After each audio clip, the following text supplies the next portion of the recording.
Wondery Plus subscribers can binge all episodes of Ghost Story ad-free. Join Wondery Plus in the Wondery app or on Apple Podcasts. This episode contains descriptions of violence and suicide. Please take care while listening.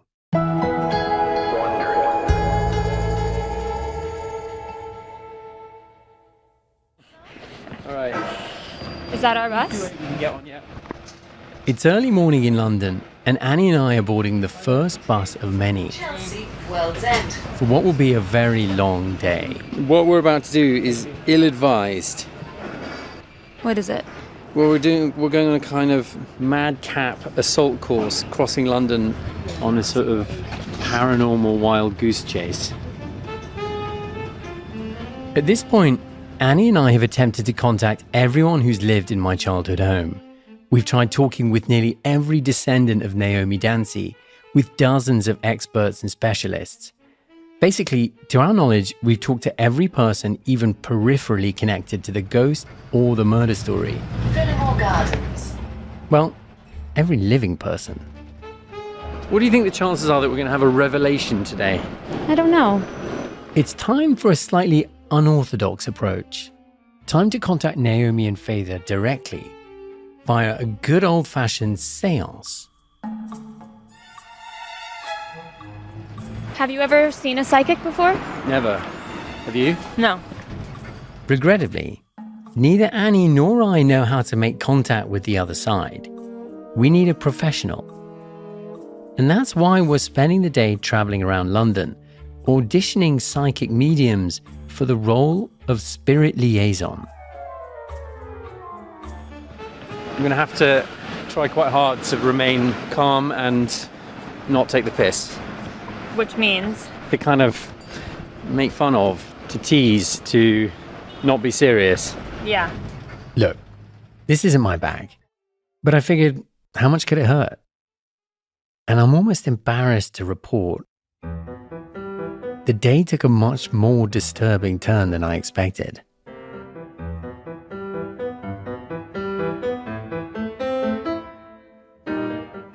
From Wondery and Pineapple Street Studios, this is Ghost Story. I'm Tristan Redman. Episode 6, The Ugly Truth.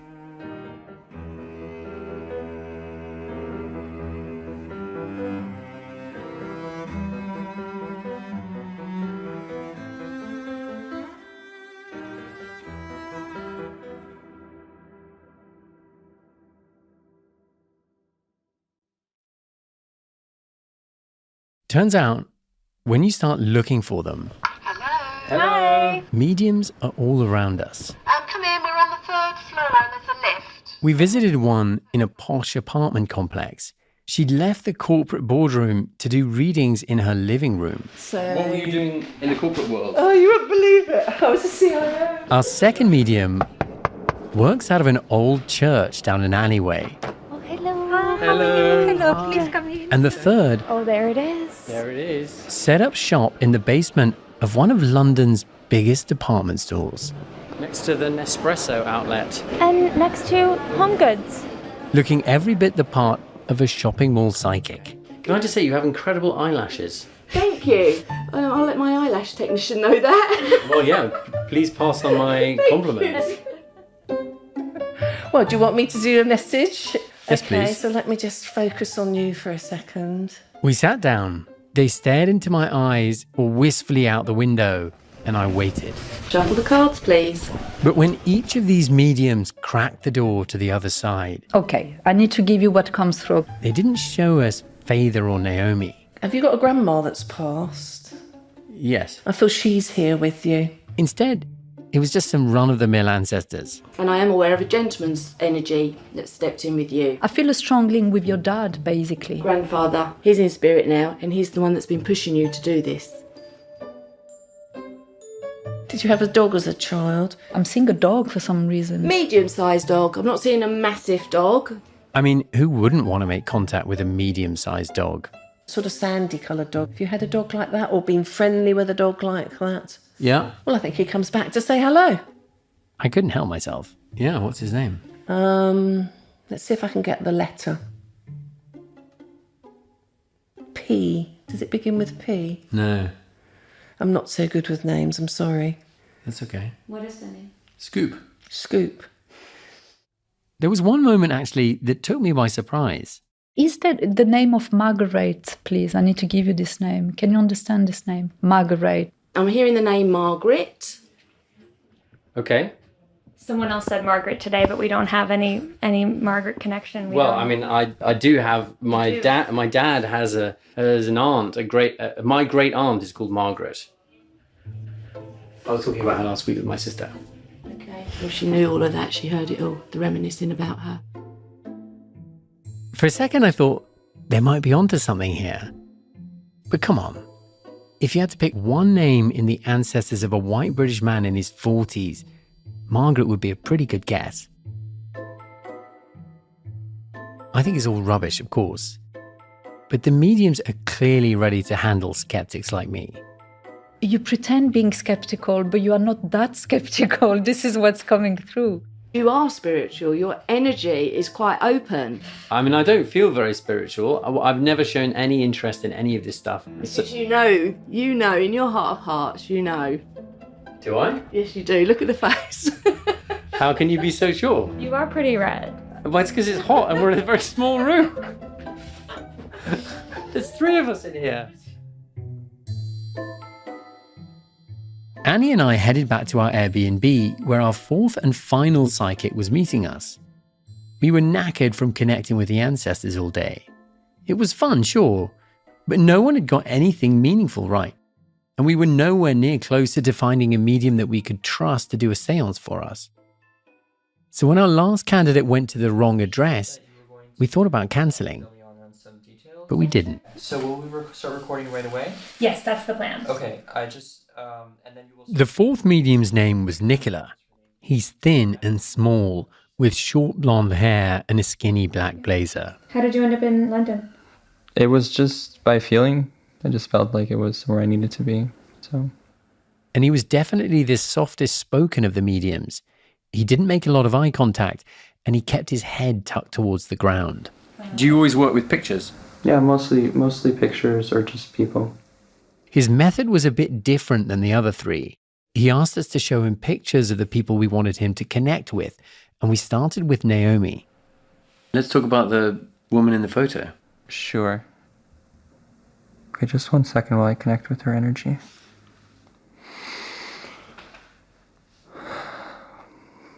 There's a lot of silent waiting. In these moments, Nicola is staring at the photograph, fiddling with a long string of beads. He started pretty slowly.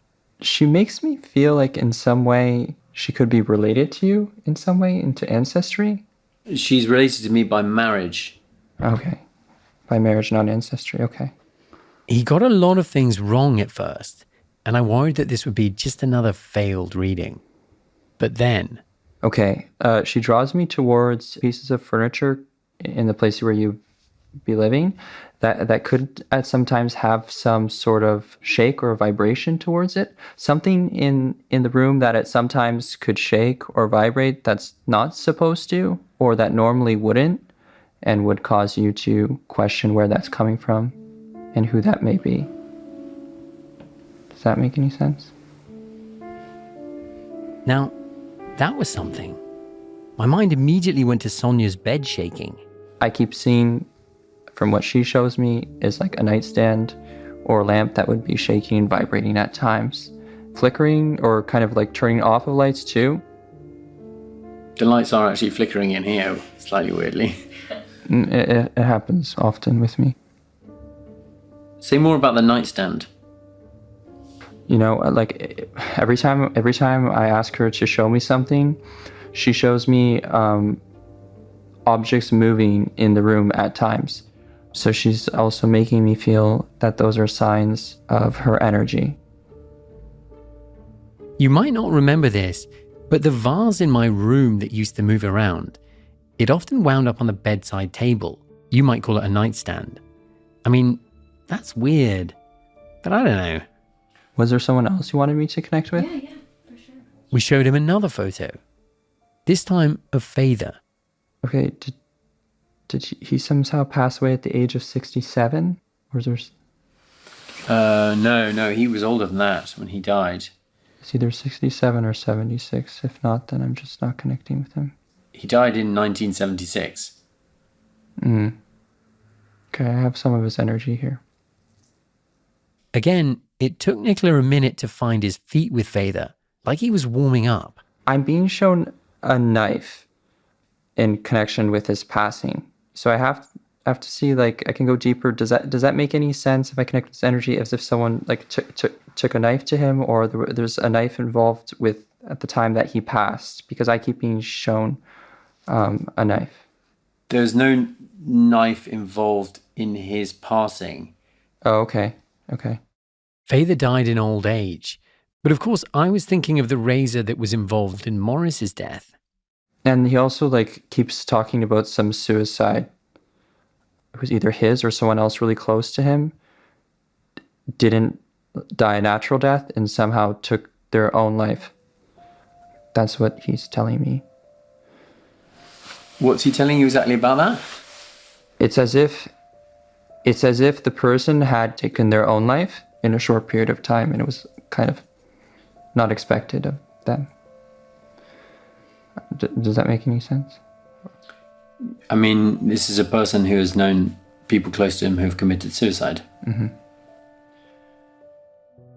We spend another 20 minutes on Vader, not really getting much further, and then show him a photo of someone else. He makes me feel like he was either a friend or a brother to the previous gentleman. It's Morris. He is the brother-in-law of the previous gentleman. Okay. So first of all, his nervous system was really bad. He had anxiety and a lot of stress towards the end of his life. That's what he's telling me. Okay. He might have had suicidal tendencies because of the amount of post-traumatic stress and kind of anxiety I get from him is far more than the average person. Okay. Yeah. Okay. Mm-hmm. So, Right. I've said this so many times, but one more reminder. Morris was a classic case of World War I shell shock. he shows me alcohol in some way. Does that make any sense? It does. Yeah, that makes sense. Okay. If you can find out anything about how he died, that would be useful. With the mechanism? Okay.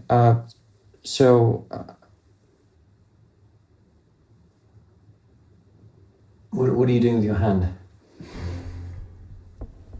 Nicola has his hands holding the front of his neck.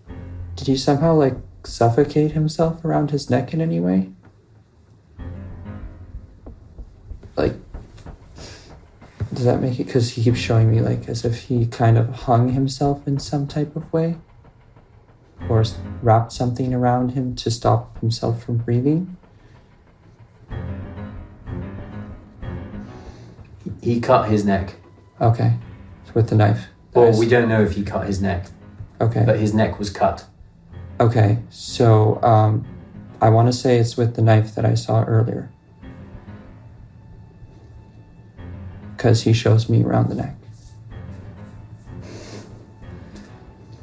Did he do it to himself, or did someone do it to him?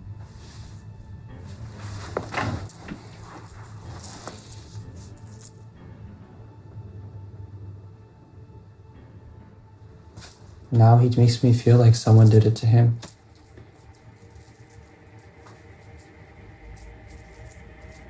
Makes me feel like someone did it to him. Nicola's staring at the floor and practically whispering. It's hard to hear him, but he says, he makes me feel like someone did it to him. And I feel this anger start to well up in me for falling into it, feeding him information by saying, did he do it or did someone do it to him? I'm sorry, I don't mean to, but like he makes me feel like it was someone that he knew who took his life. Does that make any sense? I don't know.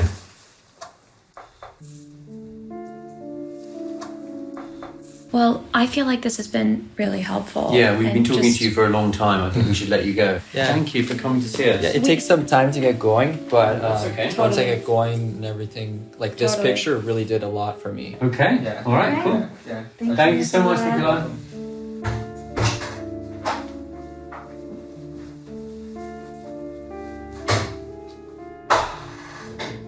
I was relieved to have Nicola out of the apartment, but I couldn't understand what I was feeling and why. Do you want to talk for a bit? Yeah. I feel deeply disturbed by that experience. Yeah. I feel really, really uncomfortable. Because I refuse to believe that that is a real thing. Yeah. I really feel like that kind of conversation held with the wrong person could be misleading and dangerous for somebody. But why do you feel like it's threatening? Like, what about it? It's interesting that you feel disturbed and like it's dangerous. Because, like, I don't feel upset about it. I feel like weird. I just think there's something to dig around in there because your body language and your whole vibe during that is like you just want to punch him. Oh, okay. What do you think is driving that? I think you're mad at him. Why do you think I'm mad? I think you're mad about the moments where he says something that's true, and you're mad about the moments where he says something that's not true. But you're really mad when he gets it right. Annie informed me that during Nicola's reading, I was sitting as far away from him as possible, my arms and legs both tightly crossed. She said I looked furious.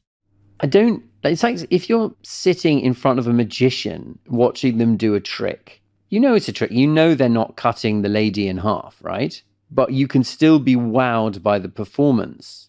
But the thought that other people might both be wowed by the performance and believe it is disturbing to me. I just think it's so weird that you're so worried about these future other people. No, I can see what the trick is, right?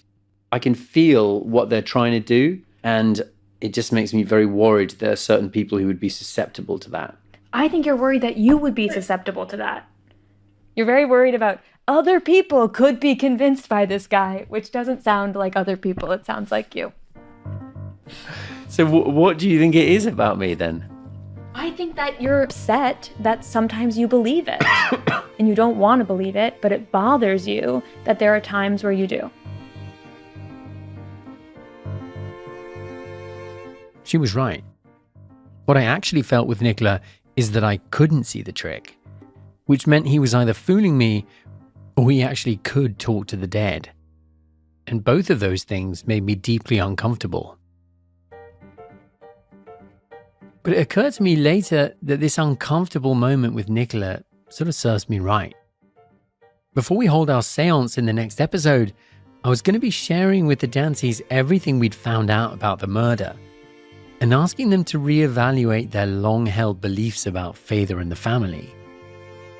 And I suppose it's only fair to have some of my own beliefs challenged, to have a taste of my own medicine. And if this guy Nicola could do all of that to me, well, I think we found ourselves a medium.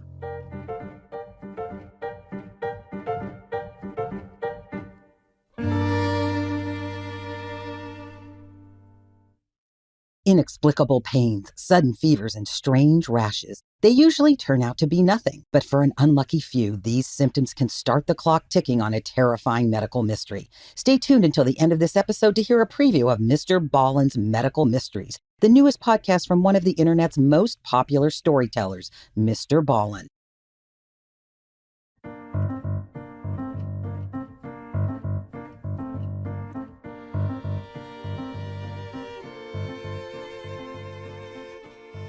After over a year of reporting this story, it was time for the big reveal.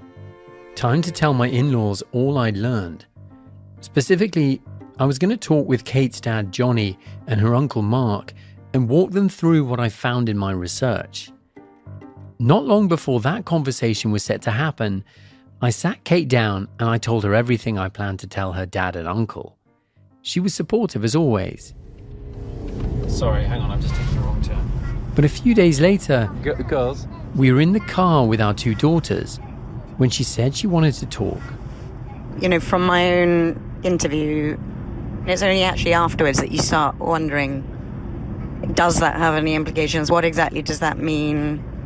How does that change the way I think about the past? Does it matter at all? I think these things take a while to digest. She told me it felt like something had changed for her.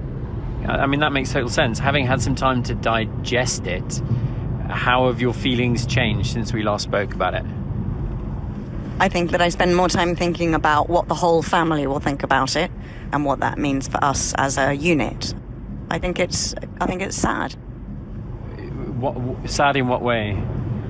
Well, I think, it's a little bit of a cut in our side that is just there now. What do you mean by a cut in our side? It's a wound, isn't it? It's a change in our own narrative. It's sort of put us off kilter a bit, and I guess why should it change anything? We've always been the way we are. I don't think that necessarily right now we're all going to change just because of something in our foundations has altered. But at the same time,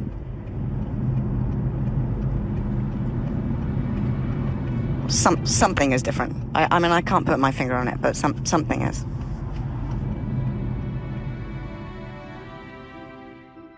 Kate wasn't the only one whose feelings were changing.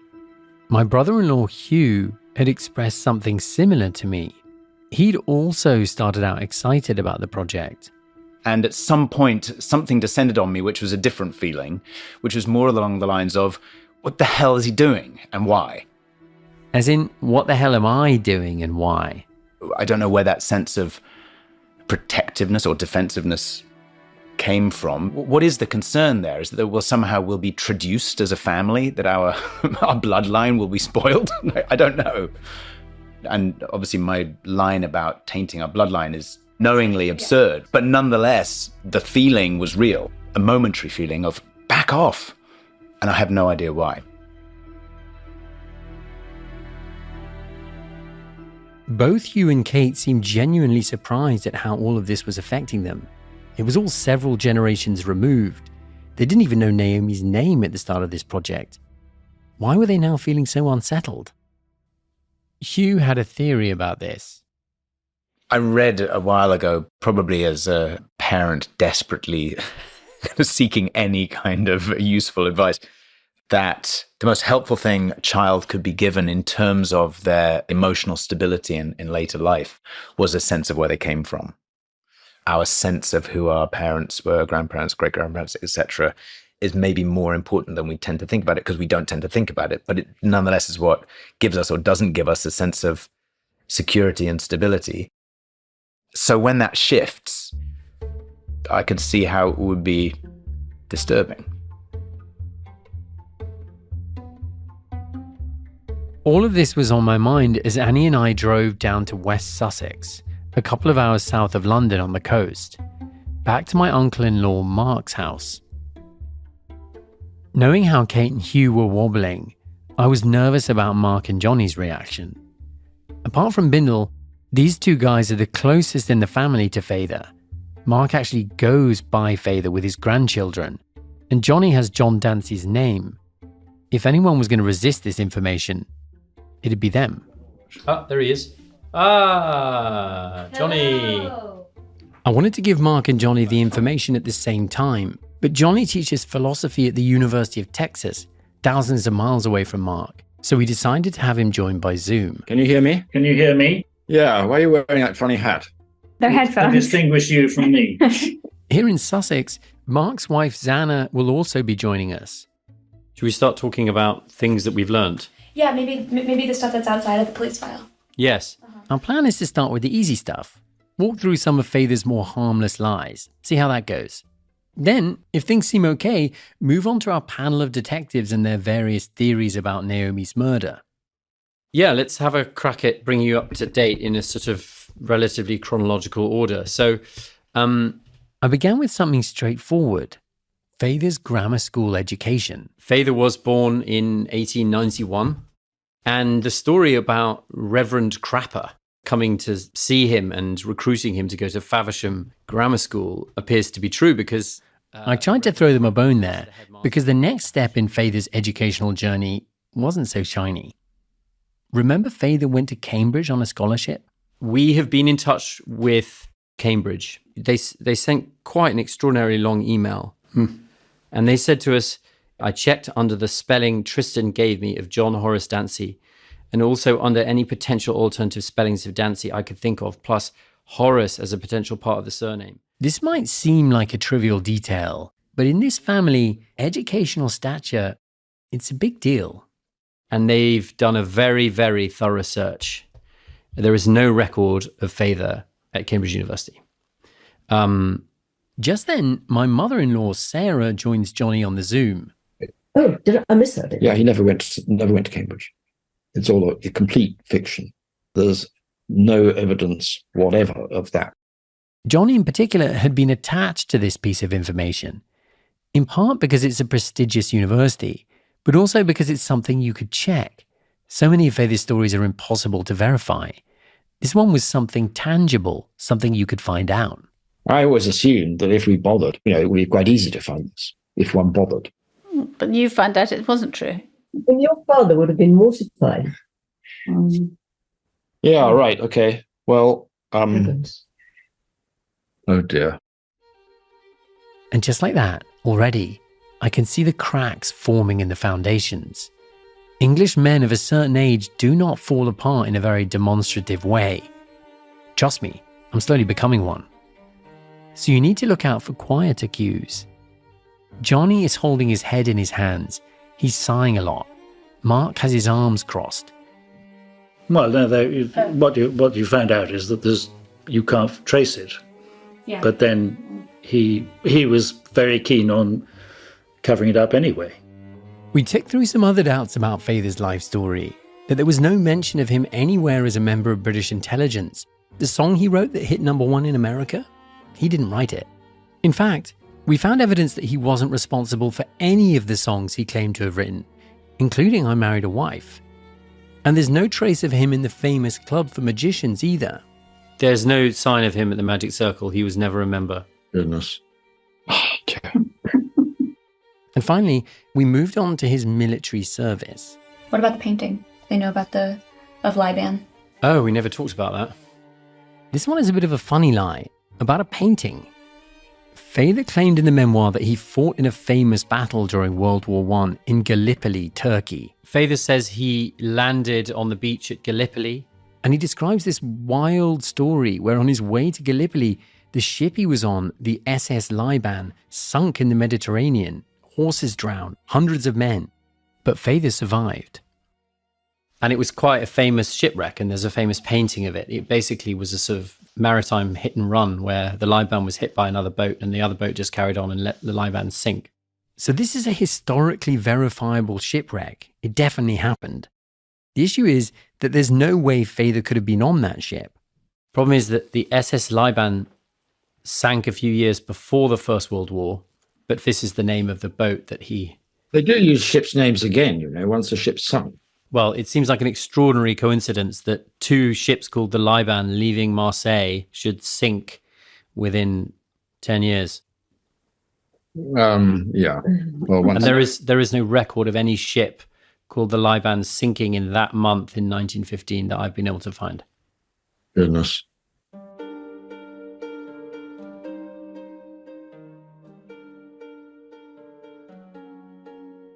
One thing I did find out, which seems worth mentioning, is that there was a real war hero in the family, Morris. Morris was highly decorated in World War I. After risking his life to save 5 of his men under heavy fire, he won the Military Cross for bravery. A news report after his and Naomi's deaths pointed out that few people knew the story of Morris's valor. And unlike Feather, he didn't leave behind a memoir about it. God, his whole life has been a...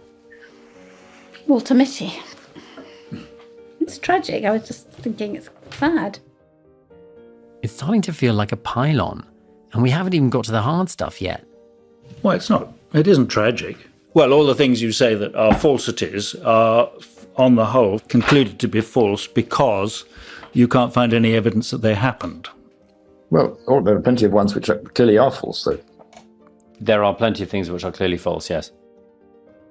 But it also feels like there's no turning back now.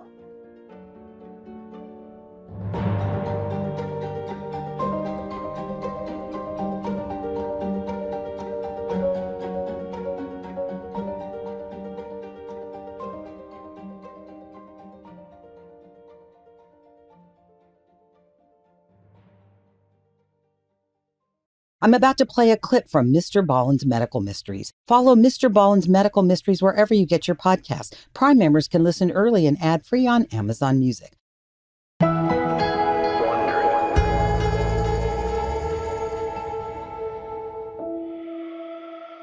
One summer afternoon, a French farmer stood at his kitchen door, watching in fear as his dog ran in manic circles around his barnyard. The normally gentle animal had gone insane. Every time the farmer tried to grab him by the collar, the dog snapped at him and then went back to running in its crazy circles. But suddenly, the dog stopped running.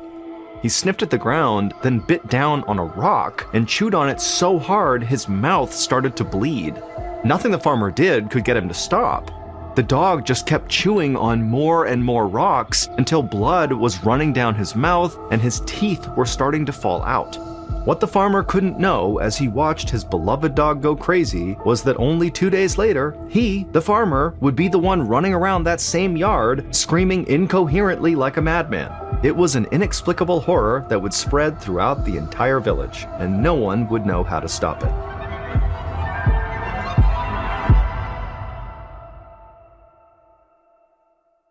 Prime members can listen to Mr. Ballen's Medical Mysteries early and ad-free on Amazon Music. Download the app today. We've come to the hard part of our conversation with Mark and Johnny. There's nothing left to do but walk them through the conversations we had with the murder detectives, starting with Jackie Moulton, who strongly suspected that Fayther was the killer, not Morris.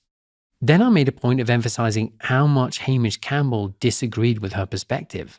So we've now spoken to, I think, another 6 detectives, and every single other detective we have spoken to believes that Fayther killed both Naomi and Morris, or at least they believe that there was not enough evidence to rule that it was a murder-suicide. The 4 of them are all staring at me, silent. Annie takes the reins. I guess I just want to pause in case people have questions. Sarah wants to ask a question. Yeah, go ahead. My mother-in-law Sarah offers a theory. Did anybody ever suggest what sometimes we've wondered might be, quite a possibility, is that Morris did murder Naomi and then Fayther killed Morris? Yeah, I would quite agree. I mean, that seems to be the most likely if it wasn't a murder-suicide. And then the question of whether Morris killed himself or Fayther killed Morris doesn't concern me so much, because I think one could understand Fayther wanting to kill Morris. This theory's been suggested by the family since my very first conversation with Mark, but it quickly deteriorates under scrutiny. If Fayther killed Morris while Morris was conscious, which he'd have to be if he'd just killed Naomi, then Morris would have fought back when Fayther came at him with a razor. You'd see defensive wounds on his arms and hands, and other signs of a struggle in the house. But there was nothing of the kind. Both Jackie and Hamish rejected this idea. But I think there's a sort of psychological function to it too. It's a bit of a compromise conclusion, where you don't have to reject all of the suspicious things in the police file. Fayther can still have blood on his hands, so to speak, but if he killed Morris to avenge Naomi's death, who could blame him? But I think the idea that he killed Naomi, that's the thing that's surprised me. And it surprises me because I find it unbelievable. There was one thing I was going to ask. When you went to these various experts, what sort of a briefing did you give them? None. Well, you just said, this is the evidence. What followed was a long back and forth where Mark interrogated our reporting process and how we conducted our interviews with the murder detectives. The way he sees it, all the detectives must have assumed in advance that we wanted them to accuse Father. The case has long been closed, so why else would we have asked them to review it in the first place? He's suggesting that simply asking creates a bias, which, fair enough. Yeah. But that's why I want to get a feel for what, and you paid them to do it. No. Didn't you? No. Gosh. No money. So they do a lot of these things. Well, I think normally families pay them. So, but in this case,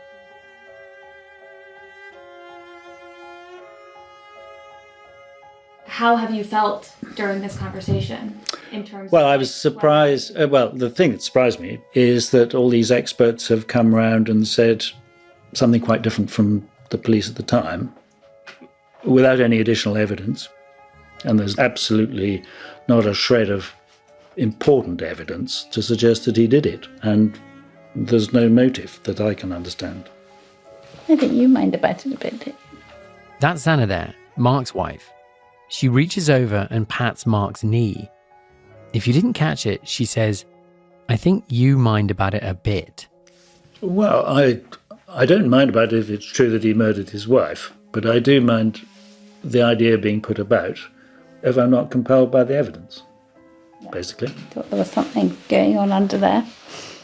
I thought there was something going on under there, she says. I mean, Sorry, Johnny, go on. There are things coming out here that are not terribly nice. No. The first thing that struck me was the extraordinary level of confabulation that Father was engaging in for no reason at all, as far as I can see. Just for the fun of it. Yeah. And that's itself disturbing. That's got nothing whatever to do with these murders or anything. No, but it's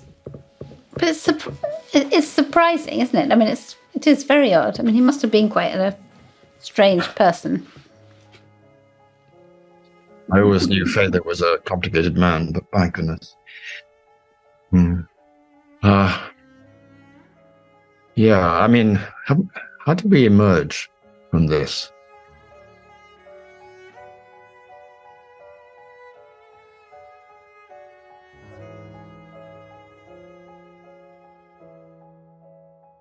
At a certain point in our conversation, Mark's questioning turned towards my motivations. There's a huge amount of trust placed on you by us because certain members of the family, myself included, do not believe that the evidence is at all strong to make the suggestion that Father killed his wife. I think the other thing is that people have recognised that you are doing this as a sort of commercial thing, and therefore you have to make it interesting. It's got to be interesting, or else you can't be sold. And that's a danger, because it gives the feeling that you could be biased for commercial reasons rather than for factual reasons. After so many people had asked me almost this exact question, do I just have a bias against Father? Do I just want him to be the murderer to make my podcast successful? It was impossible not to start questioning myself. I guess all of this has led to something of a crisis of confidence for me. I'm a journalist. Normally, when I deal with a story, the aim is to try to get as close to the truth as I possibly can. But obviously, I'm not used to doing a story which is about my own family. Yeah. And it's led me to a place where I wonder a lot about what my motivations are. And I guess I've had some low points where I've thought, well, am I just engaging in some kind of act of family vandalism, which has no purpose? In my better moments, I've thought to myself, well, it's important to me as a member of the family to try to understand the past. And for my daughters, who are also members of the family, to understand where they come from. They have a kind of understanding of what it is that I'm doing. They know who Naomi is, they know who Father is, they know more about the situation of their ancestors. And I think that's really valuable. Well, I would take issue right from the very word go. I think that if they had known nothing about Naomi and Father, they would probably be happier than to take away the story that Father might have been a murderer. I don't think that helps anybody. It doesn't give me a sense of purpose in life or shame or whatever. It doesn't contribute to my life at all. The nagging feeling that there might be some sort of skeleton in the cupboard, I don't think helps anybody at all. I don't know what Johnny thinks. So even if I admit the objective importance of historical inquiry, I might reasonably resist certain historical inquiries. The worse it starts to look, of course, the more likely I am to resist it. Mm-hmm. Why, though? Why? Why? Well, because I feel, tainted to some extent by Father's oddities. Now, I would be deeply ashamed of that. I mean, it's pitiful, really. So are you saying you'd rather not know if that were the case? No, I'd rather it were not the case. Okay. But if it were the case? Well, if it were the case, I'd still rather not know, to be blunt.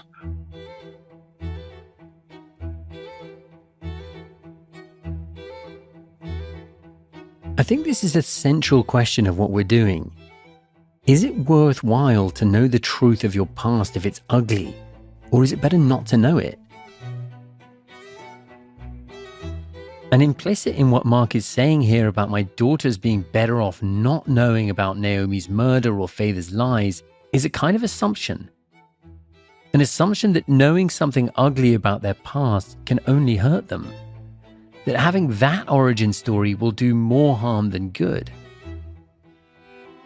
Why dig around in the past if you're only going to dredge up things that we'd rather not face? I think it's a very interesting question. Don't mean to sound patronizing. No. It's a question we asked Nick Hiley about.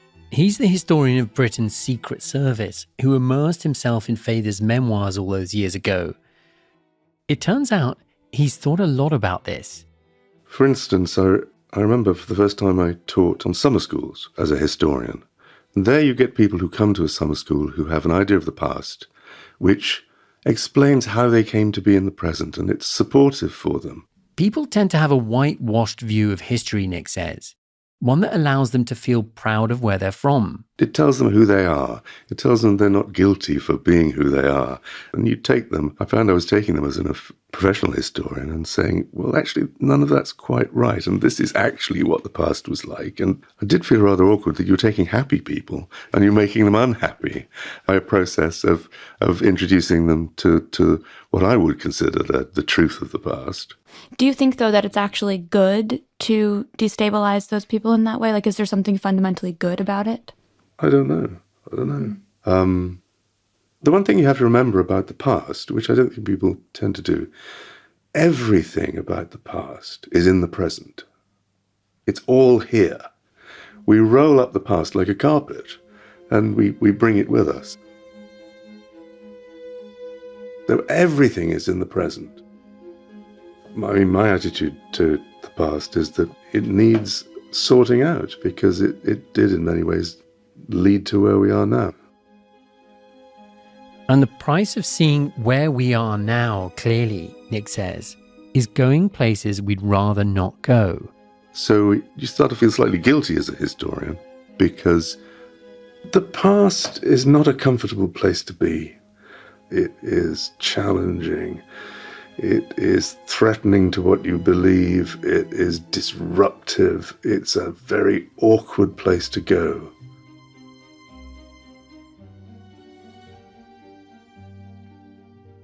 I understand Nick's guilt. I feel it too. Sitting there in front of Mark and Johnny, I see now that I wasn't just asking them to reconsider their memory of their grandfather. I was also asking them to rethink their sense of themselves. I've asked them to unroll the carpet of their past and to consider a very different history than the one they thought they were carrying around. That's incredibly destabilizing. An attack not just on the past, but on the present, on who you are. And it makes perfect sense why you would resist that different story and try to poke holes in it.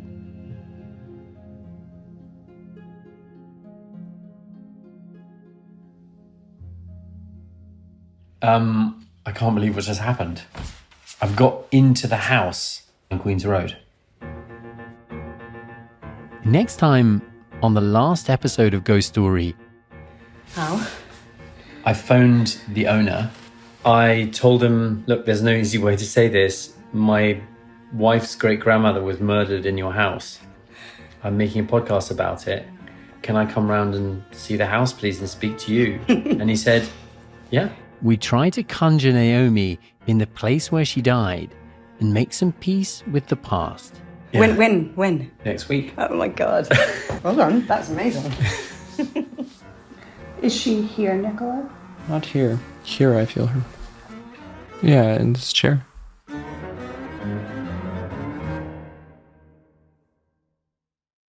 Follow Ghost Story on the Wondery app, Amazon Music, or wherever you get your podcasts. You can binge all episodes ad-free right now by joining Wondery Plus in the Wondery app or on Apple Podcasts. Before you go, tell us about yourself by completing a short survey at wondery.com/survey.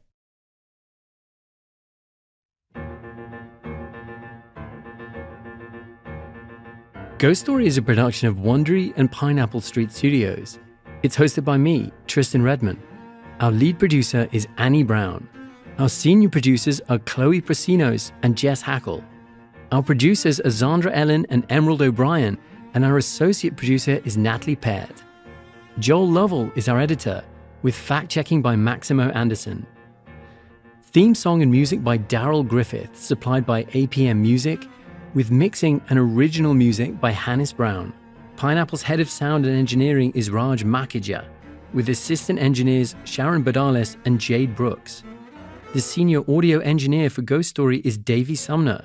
Jess Hackle was our senior producer of development. Our artwork was designed by Brian Kluge. Legal services for Pineapple Street by Rachel Strom and Sam Kate Gumpert from Davis Wright Tremaine, Crystal Tupia at Odyssey, and David Hurst from 5RB. Our senior producer for Wondery is Michelle Martin, with producers Brian Taylor White and Grant Rutter. Rachel Sibley is the managing producer for Wondery, and Sarah Mathis is the coordinating producer. Our executive producers at Pineapple Street are Maddie Sprung-Kaiser, Max Linsky, and Jenna Weiss-Berman. Our executive producers for Wondery are Morgan Jones, Rich Knight, Marshall Louis, and Jessica Radburn. Special thanks to Fiona Colbert at St. John's College, Cambridge, Dr. Sarah Hussain, Dr. Richard Underwood, Alison Vermeulen, and Barney Lee. This episode contains public sector information licensed under the Open Government License, version 3.0.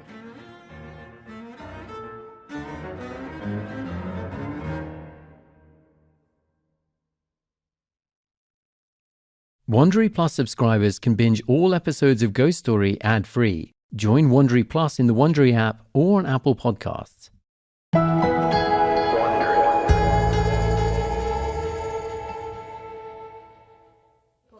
I think he gets. When you're a journalist, can you just go places and ask random questions to people? Yeah. Well, I mean, it kind of depends what kind of journalism you're doing. Annie and I are standing in the kitchen of my cousin's house in Sussex. We've come here as part of our Tell the Family About Faither World tour. But while we're setting up, we strike up a conversation with a couple of the youngest generation of Dancies. What kind of journalism do you do?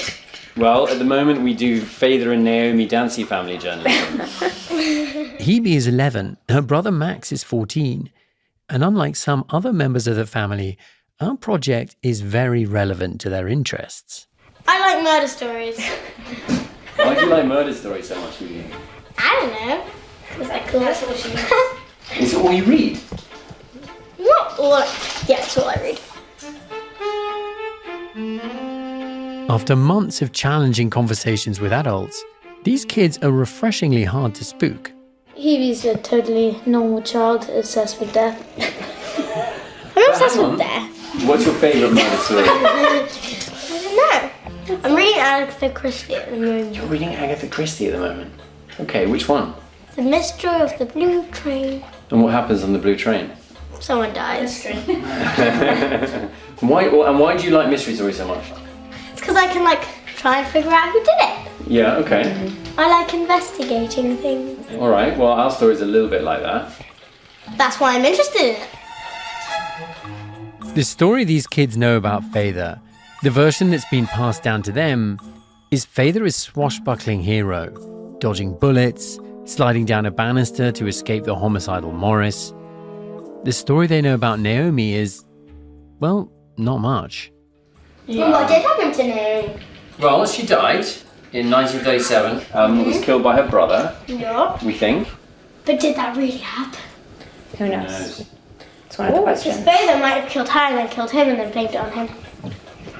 What makes you think that? Well, if it were in a book, it wouldn't be the brother, because that's just boring.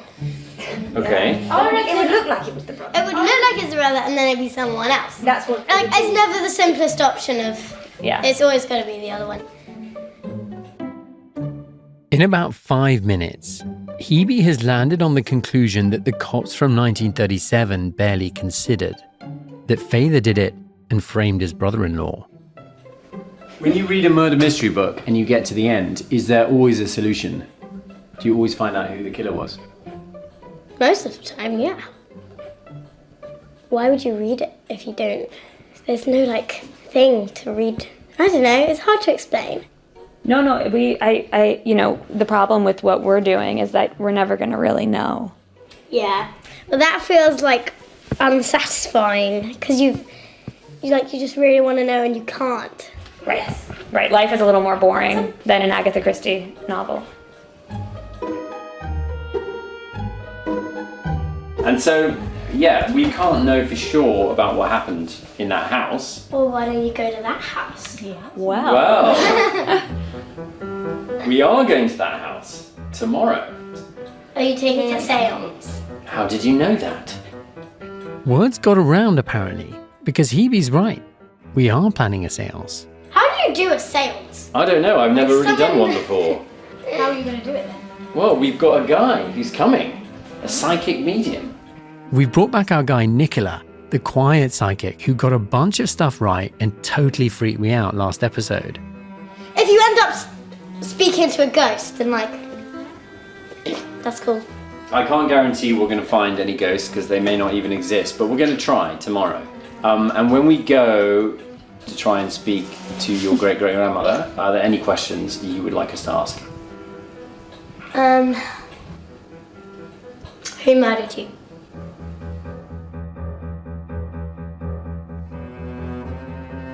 From Wondery and Pineapple Street Studios, this is Ghost Story. I'm Tristan Redman. Episode 7, The Conjuring.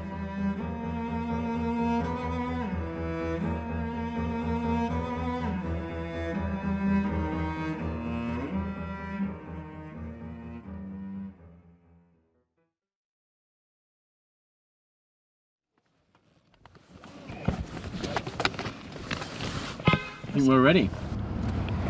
We don't have any candles.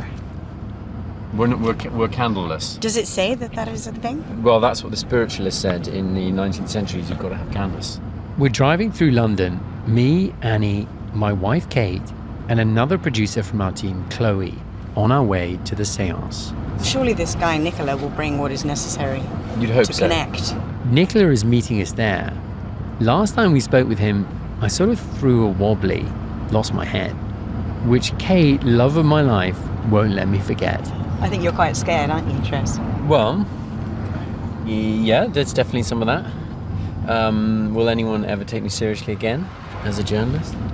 Kate is hardly a believer herself, but she agreed to join me for this on the very off chance that we do happen to make contact with one of her ancestors. I mean, how do you feel about going and seeing the house, Katie? Yeah, that's quite weird. Go on. I mean, apart from the ghost, it's just a bit sick, isn't it, to go into the room where your great-grandmother was murdered. It's like... You think it's like a bit morbid? Yes, it's a bit morbid. And slightly asking for trouble. Why? Because it's... you're just meant to let these things lie. This is Queen's Road. Hey. Yep. It's weird to be back in this neighborhood. All my memories now have this whole history of Kate's family mixed in with them. Like, there's the pub I worked in when I was 18. That place used to be a video shop. I went on a few dates with a girl who worked there and she cancelled my fines. But also, and that's the church where Naomi used to go and sat on the church council. And that's where Bindle got married as well. Wow, amazing.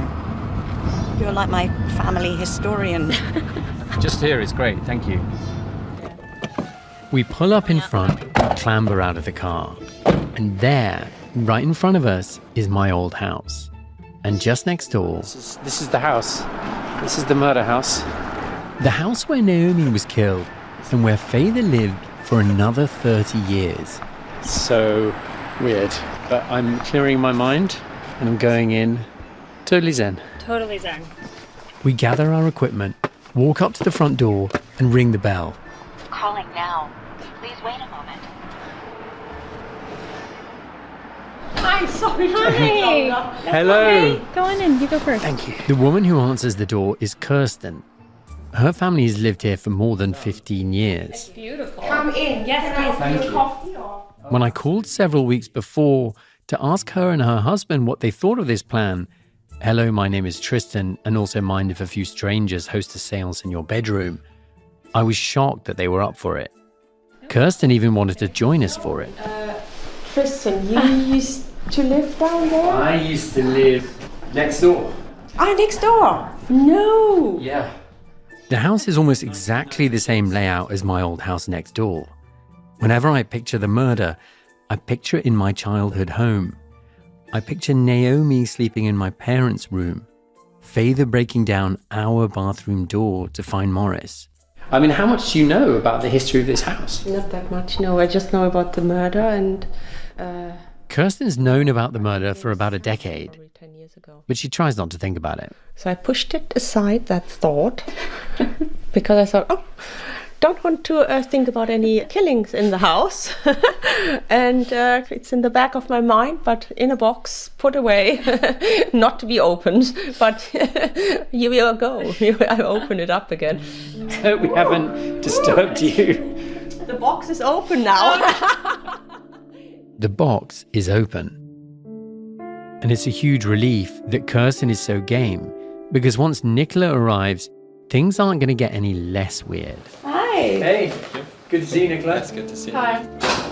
This is Kate. Hi. This is my wife. Nice to meet you. Nicola's not interested in small talk. He seems well aware that the person he's here to speak with, she's been dead for nearly 100 years. We all head upstairs. So here we are on the landing, Katie. Mm-hmm. So this was your great-granddad's study. Mm-hmm. Yeah. And I think this is where the bathroom was. And this was where Morris was sleeping in here. Yeah. And this was Father and Naomi's room. Go ahead. I have to say, it's kind of intense being in here. Okay. It's a beautiful bedroom, bright and airy with a thick white carpet. But also, this is the room where Naomi died.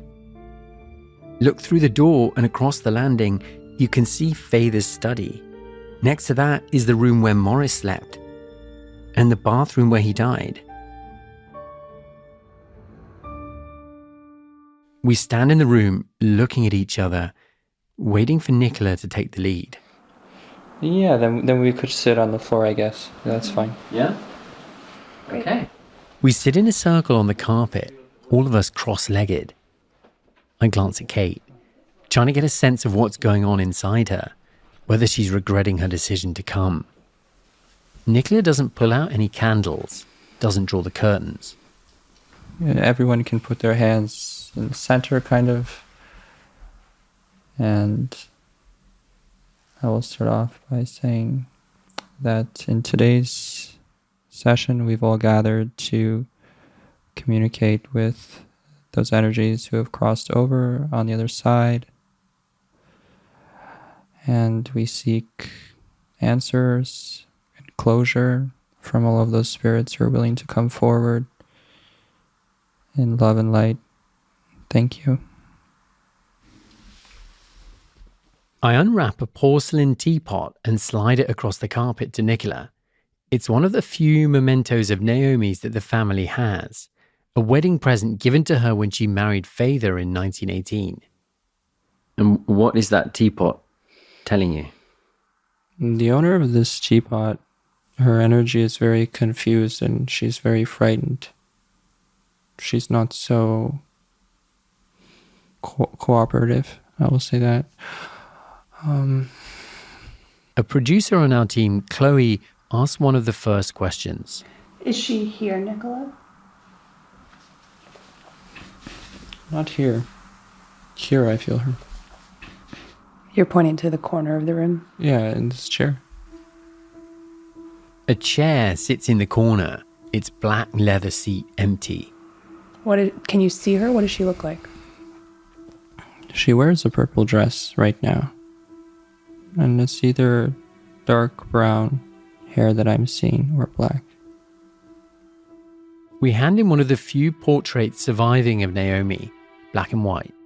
She wears a white blouse with a darker overcoat. Her head is slightly tilted. Her eyes are big and striking, and she stares into the camera intensely. Is that that picture, is that the woman in the chair? Yeah, same woman. Absolutely same woman. Last time that we talked to you about her, you said that her energy could be felt in things shaking that were not supposed to shake. And I'm wondering what she was trying to do with shaking things and moving things. She said that it's very relevant. She chooses to manifest her spirit in that way because at the time of her crossing, there was a lot of fear running through her. How did she die? She's saying that leading up to her death, she could no longer breathe. Now I'm being shown suffocation, not being able to breathe. Well, I guess the good news is Nicola didn't research the murder before coming here. Google it, and the first thing that comes up is that Naomi was shot in the eyes. The bad news is he's very wrong. But last time, he got a bunch of stuff wrong at first too. And we all know how that turned out. So, we might as well keep going. I guess my question would be, who was responsible for it? Who did it? Well, now she's showing me her husband. That's what I'm being shown. Can you see what the husband looks like? Is he here?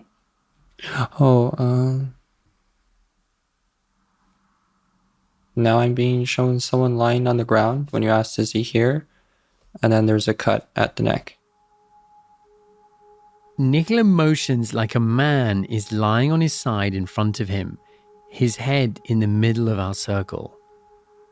Now I'm being shown someone's cut at the neck. So when someone asked me to describe him, I'm being shown a guy laying on the ground, almost decapitated, kind of.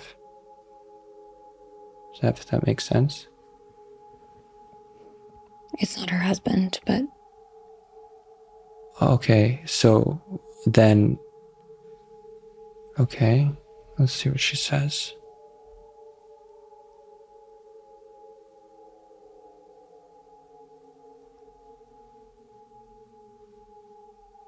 She said the guy who got cut at the neck was the one that killed her. The guy who got cut at the neck is the one who killed her? Yeah. And then I kept asking her why she's saying her husband, and it's not him who did that to her. She said she makes me feel like he was trying to help her. So no, it wasn't him. It was, the guy who got cut at the neck.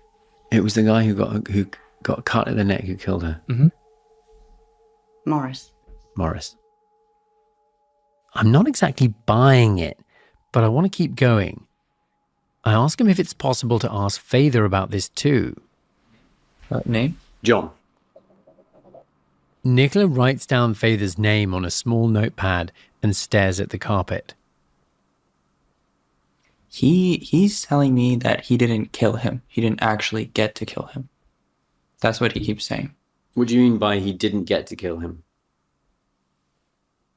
He makes me feel that he wouldn't have killed him that way. He said that there's something surrounding the neck and the way that he died that proves that he didn't do it and that Maurice killed himself. What can you say anything more about what that thing is about the neck that proves that Maurice did it himself? Yeah, like some kind of mistake where he didn't go all the way or he didn't go deep enough. Something regarding that combination of those. Mm-hmm. Okay.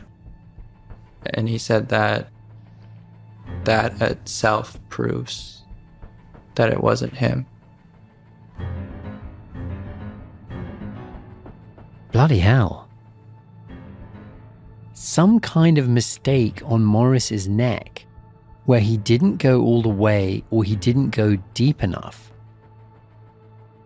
It sounds like Nicola's talking about the hesitation wounds on Maurice's neck, but there's no way he could have known about them. Even if Nicola had looked up the murder online, and I can't believe he did, there's no description of the hesitation wounds that I can find anywhere on the internet. It wasn't in the news reports at the time. It wasn't in the blog post that the woman at the National Archives wrote. We definitely didn't tell him. It only exists buried in the pathologist's reports, which are buried deep inside historical archives.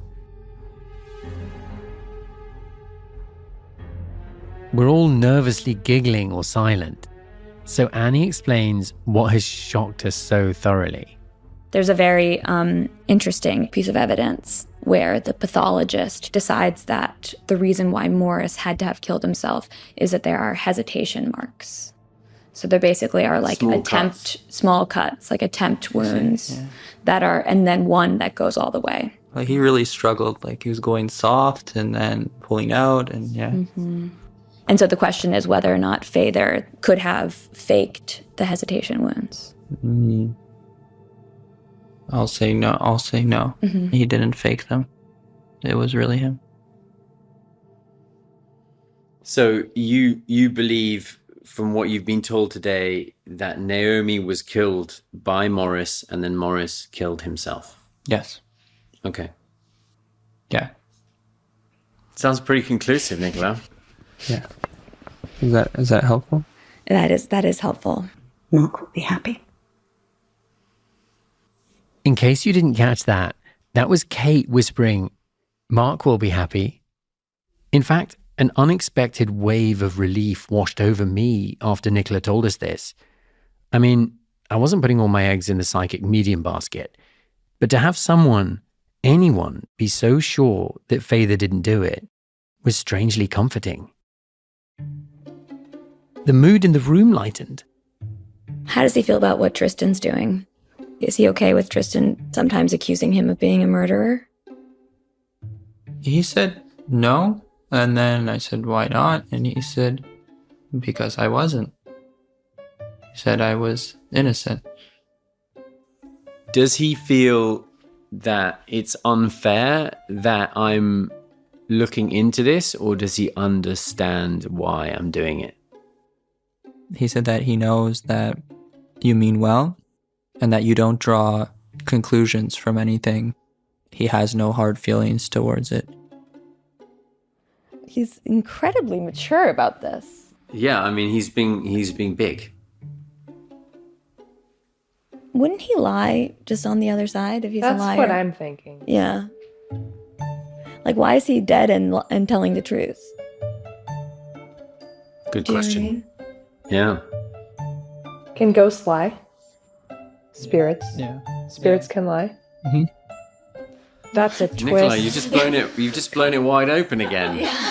Everything's back in play, Nicola.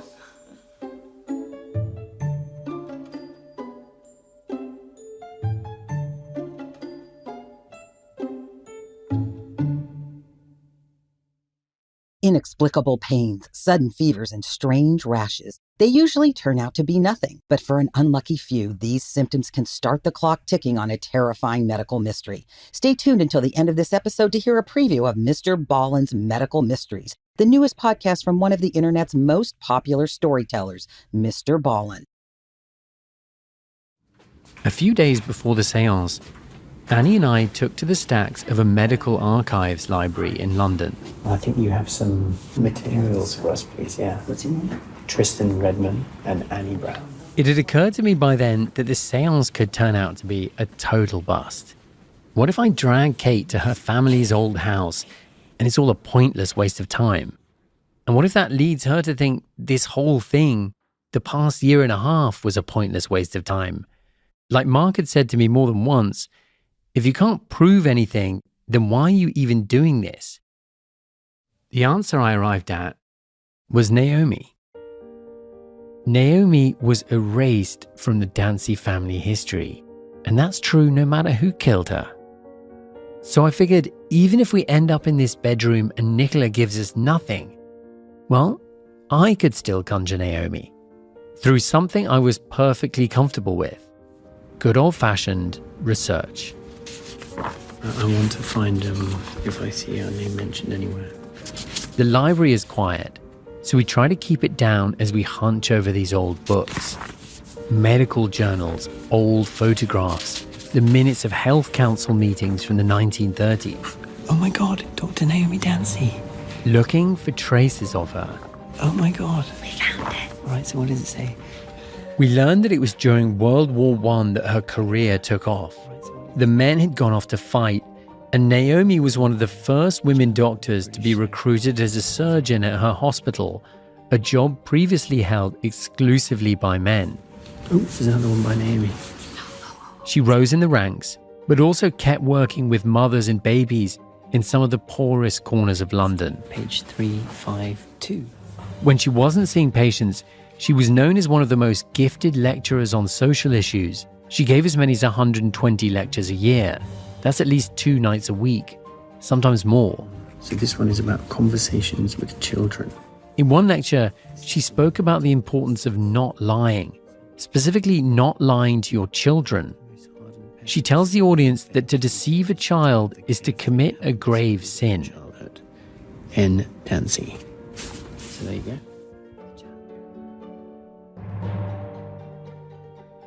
By the end of our research, I felt like we had a real sense of Naomi the doctor, but Naomi the person, still not so much. And then we found one more document. It was written by a friend and colleague in the days after her death. Later, I would send it around to the whole family. I wanted Mark to read it, my father-in-law Johnny, Hugh, all of Kate's cousins, and the youngest generation of Dancy's too. And of course, I asked Kate to read it. It's titled In Memoriam, Dr. Naomi Dancy. All those, and they were indeed many, who were privileged to be associated with Dr. Naomi Dancy and the work of the Council, will mourn the passing of a colleague of outstanding ability and truly remarkable attainments of character and personality. It is indeed given to few to realise the almost complete identification of ideal and achievement that was so wonderfully expressed in the life and work of one whose place can never be filled. As member of committee, as a doctor, and as a lecturer, we shall long remember her and the unique contribution she made to all our endeavours. But most of all, will she be missed as a friend of deep understanding and unfailing helpfulness.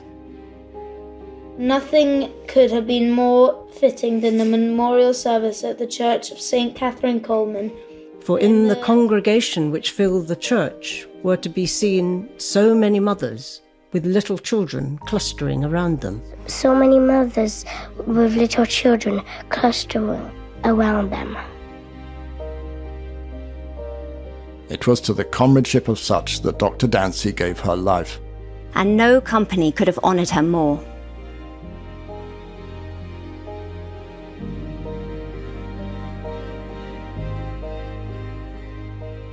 At that memorial service, the vicar ended his sermon with this. If she were standing in my place today, she would ask first that you would extend to her brother the most merciful judgment that is possible. She would ask you to realize that he never, never wanted to go to the war. That he went because he felt it was his duty. Those of us who knew her so well for her beauty. But the beauty we admire more is the beauty of the high soul and noble character.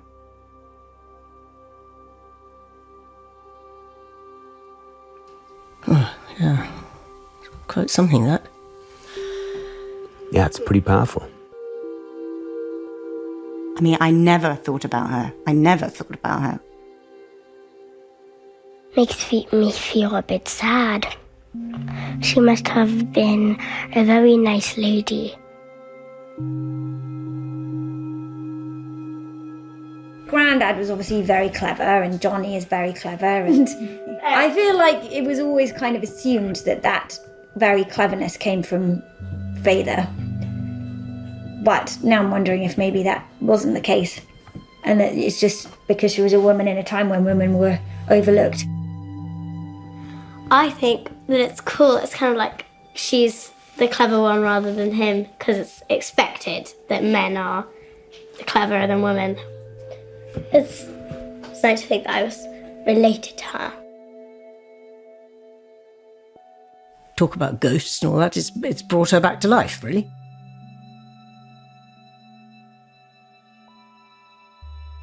Amazing. Yeah.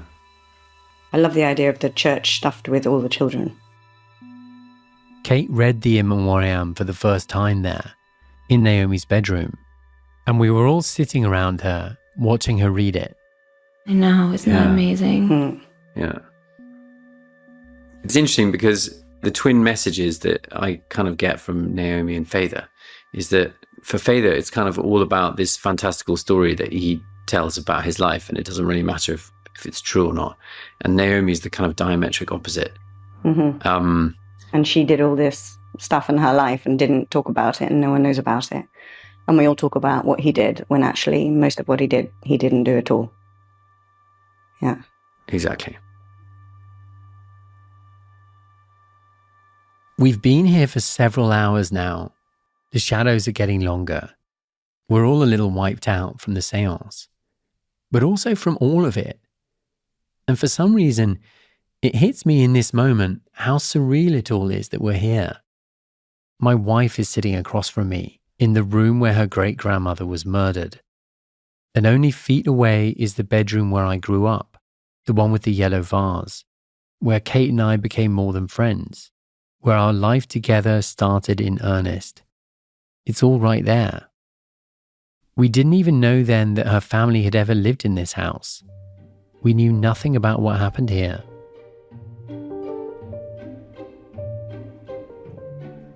The coincidence of all this is what drew me to the story to begin with. It felt cosmic almost, like the past was a silent hand moving us like pieces on a chessboard. That Naomi herself was slow playing a long game to bring me and Kate to this moment. Now, at the end of this journey, I wonder if Kate feels that way at all. Like maybe all of this was kind of inevitable. Maybe this project, despite all the havoc it's wreaked, was worth it. You said in one of our conversations a while back, my family is going to be more traumatized by the podcast that you're making than they ever were by the murder that took place. Do you still agree with that? Yeah, I do, yeah. Why do you think it is? Well, partly because we're all traumatized because we're quite British and don't like asking all these really uncomfortable questions. And because it turns out that people care a lot more about their ancestry than we had considered when this podcast began. Yeah. And secondly, because you brought the past to the present. So trauma that was past and that we've all forgotten about, you brought back. So time will tell.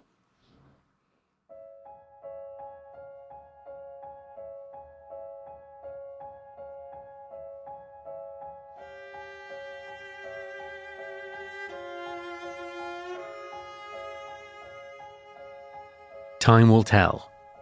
I get it, of course.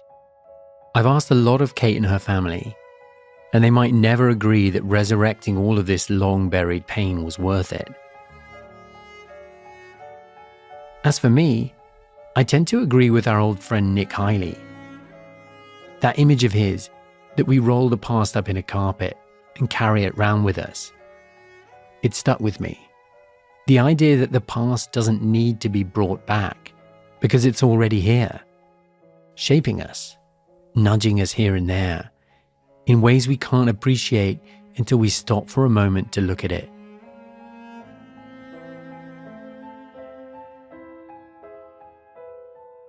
And once you do that, then you see the past everywhere, hovering over the present. And I can't believe I'm about to say this, but isn't that just another way of saying that ghosts exist? Because whether Naomi is here as an apparition, shaking beds, or moving around my yellow vase, she is a ghost in my wife's family, in my family, a mostly hidden presence. And despite any attempts to erase her, she's been here all along.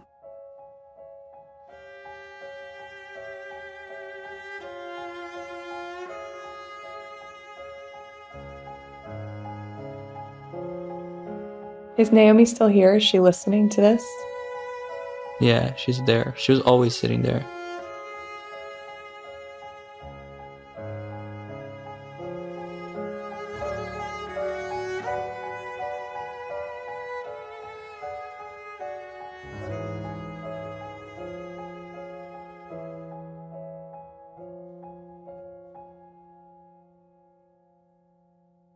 At this point, there's really just one more question left to ask Nicola.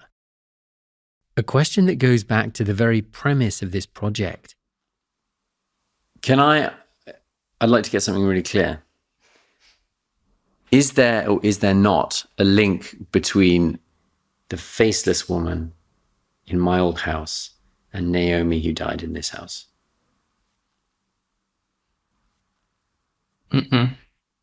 It's a totally another woman.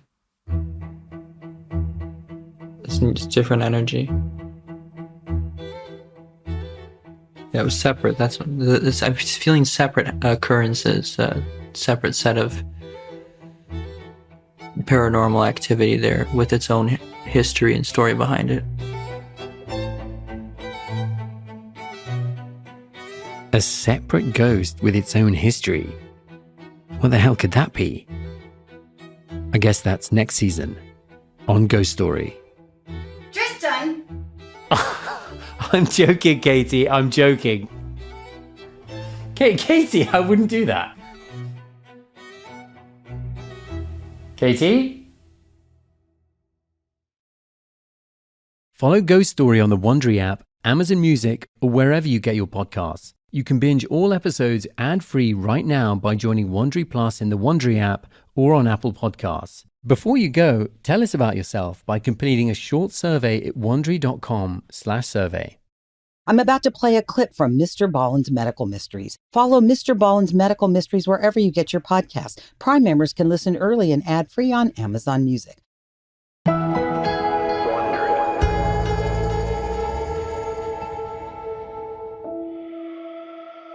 One summer afternoon, a French farmer stood at his kitchen door, watching in fear as his dog ran in manic circles around his barnyard. The normally gentle animal had gone insane. Every time the farmer tried to grab him by the collar, the dog snapped at him and then went back to running in its crazy circles. But suddenly, the dog stopped running. He sniffed at the ground, then bit down on a rock and chewed on it so hard his mouth started to bleed. Nothing the farmer did could get him to stop. The dog just kept chewing on more and more rocks until blood was running down his mouth and his teeth were starting to fall out. What the farmer couldn't know as he watched his beloved dog go crazy was that only 2 days later, he, the farmer, would be the one running around that same yard, screaming incoherently like a madman. It was an inexplicable horror that would spread throughout the entire village, and no one would know how to stop it.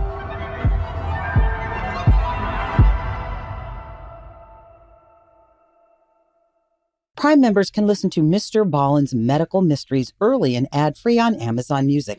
Download the app today.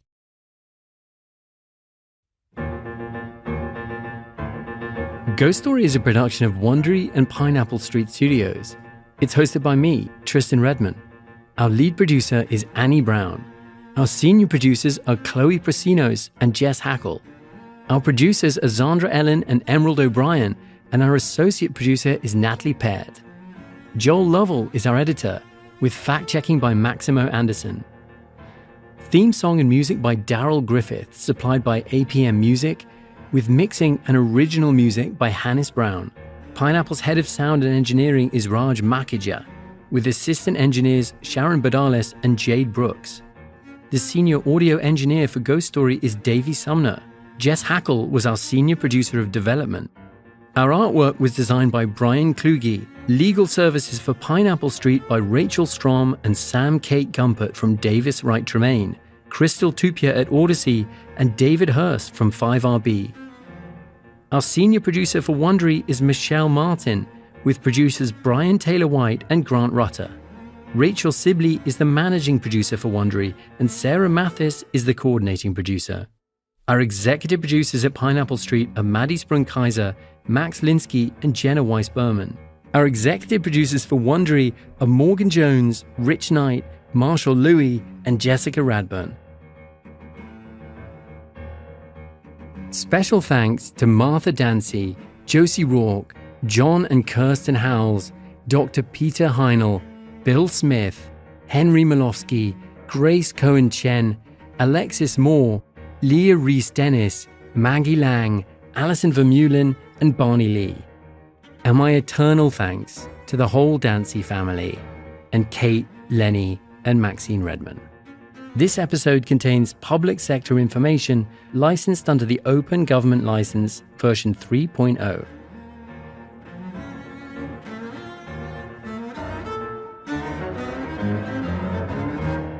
Yeah. All right. Any final messages, Nicola, before we close the seance?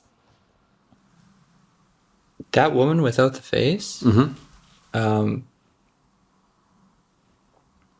she said to me that, like, she won't leave you alone until you pay her back. What do you mean? She said that you should put some money in there in an envelope and seal it and offer it to her. She said then she will not haunt you. Okay. I guess my question would be, does she accept checks?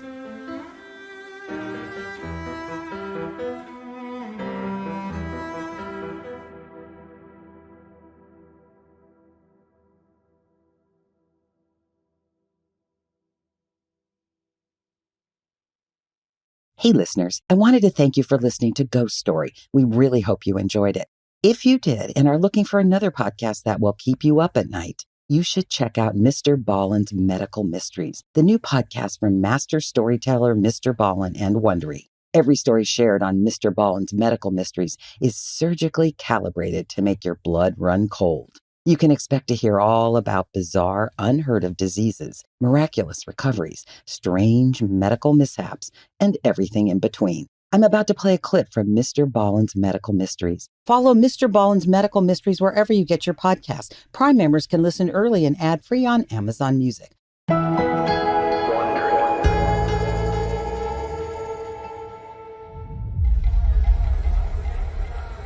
On a humid summer morning in June 1999, 36-year-old Sanju Bhagat was hard at work on a farm outside of Nagpur, a city in central India. The sun had just risen, and the air was already so hot that he found it hard to breathe. Sanju and a group of farmhands were hard at work tending to the soybean crops. He made his way through the field, stopping to catch his breath every few steps. Sanju moved a lot slower than his coworkers because of his massive belly. For the past 15 years, Sanju had struggled beneath the weight of his ever-growing stomach. At first, when he was in his early 20s, his family had thought he was just filling out a little, like all young men do when they become adults. But Sanju's stomach didn't stop growing. It kept getting bigger and bigger until it had swelled to the size of a massive watermelon. But his arms and legs stayed stick thin. He never understood why his belly kept growing since he didn't eat much. By the time Sanju reached his early 30s, he was in constant pain, and his family desperately wanted him to see a doctor. But he couldn't afford to take time off of work. Although, deep down, he had to admit he was a little scared of what the doctor might find. The sun beat down on Sanju's head and he could feel his chest tighten. He tried to keep working, but today it was harder to breathe than usual. No matter how deeply he inhaled, he couldn't quite catch his breath. Finally, he dropped his shovel and doubled over, gasping for air. Sanju gathered what little strength he had left and stood up straight. He could feel other farm workers' eyes on him as he gathered his tools and headed home. It was the longest walk of Sanju's life. He felt humiliated and useless, but he was also afraid. He could barely take a breath. By the time he got to the small home he shared with his family, he nearly fell through the front door. The last thing he remembered was falling hard on the tile floor.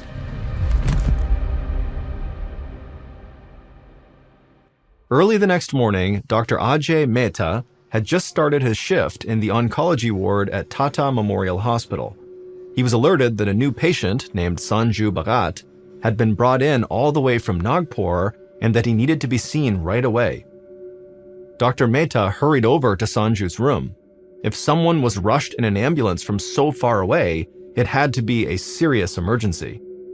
As soon as Dr. Mehta examined Sanju's giant swollen belly, he instructed the nurse to prepare the operating room for surgery. Dr. Mehta was a specialist in tumor removal, and he was certain that Sanju had a massive tumor in his stomach, possibly the biggest one he'd ever seen. The tumor was likely pressing against Sanju's diaphragm, which was why he couldn't breathe. And given how big it was, and Sanju's weakened condition, the tumor had to be removed immediately. While another nurse prepped Sanju for the operation, Dr. Mehta gathered his surgical team and headed to the operating room. As they sterilized their hands and put on clean scrubs, Dr. Mehta warned them that the tumor's sheer size would make this a very challenging operation. There was a risk of damaging the soft tissue in Sanju's stomach, his nerve endings, or blood vessels. In the worst case, the surgery could cause severe internal bleeding or even death. A few minutes later, Sanju was wheeled into the operating room on a gurney. Once he was under anesthesia, Dr. Mehta called for a scalpel. He placed one hand on Sanju's stomach for leverage, then he cut into Sanju's belly. After the blade broke through Sanju's skin and opened up his chest area, Dr. Mehta expected to see blood and a bright red mass of cancerous cells. Instead, gallons of thick, yellowish fluid gushed from Sanju's stomach, spilling onto the floor. The entire surgical team gasped. Dr. Mehta jumped out of the way, trying to avoid the surge of bile. It had a foul odor that made everyone in the room start to gag. Nurses ran toward him with towels, trying to sop up the putrid-smelling liquid. While they cleaned up the mess, Dr. Mehta remained calm and carefully inserted his hand into Sanju's stomach to locate the tumor. At first, all he felt was thick jelly-like fluid sliding between his fingers. Then he grazed something unusual. His eyes went wide as he dove a little deeper. His palm wrapped around something soft, but with a brittle core. He realized this was not a tumor. Whatever was in Sanju's stomach had bones, a lot of them. Dr. Mehta's jaw dropped as his hand explored the object floating in Sanju's stomach. He grabbed onto one of the tiny bones and began to slowly pull it up and out of Sanju's stomach. As he lifted the bizarre object into the air, he could hear more gasps from everyone in the room.